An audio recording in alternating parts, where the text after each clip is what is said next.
Obviously, when you're designing legislation of this type, it's nowhere and no way can it be as simple as just throwing the pictures and addresses of people who've significant criminal records for sex offending and child sex offending on a website. And we've had to work very hard over the last 3 years to find the right balance. Predominantly, we've tried to ensure that parents, where we can minimise the overall community risk, have got reasonable access to information that can allow them to engage in protective behaviours and enhance the safety of their children. That was the point of the legislation.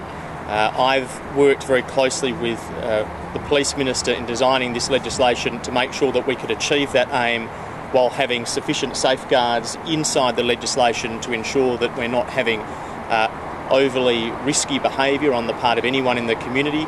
I'm absolutely satisfied that we've reached the right balance. I have no doubt that parents are going to want to access this information.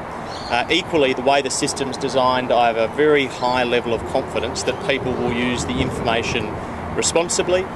There are penalties inside the legislation for the misuse of the information, which are standard penalties that we've borrowed from the existing ANCOR register.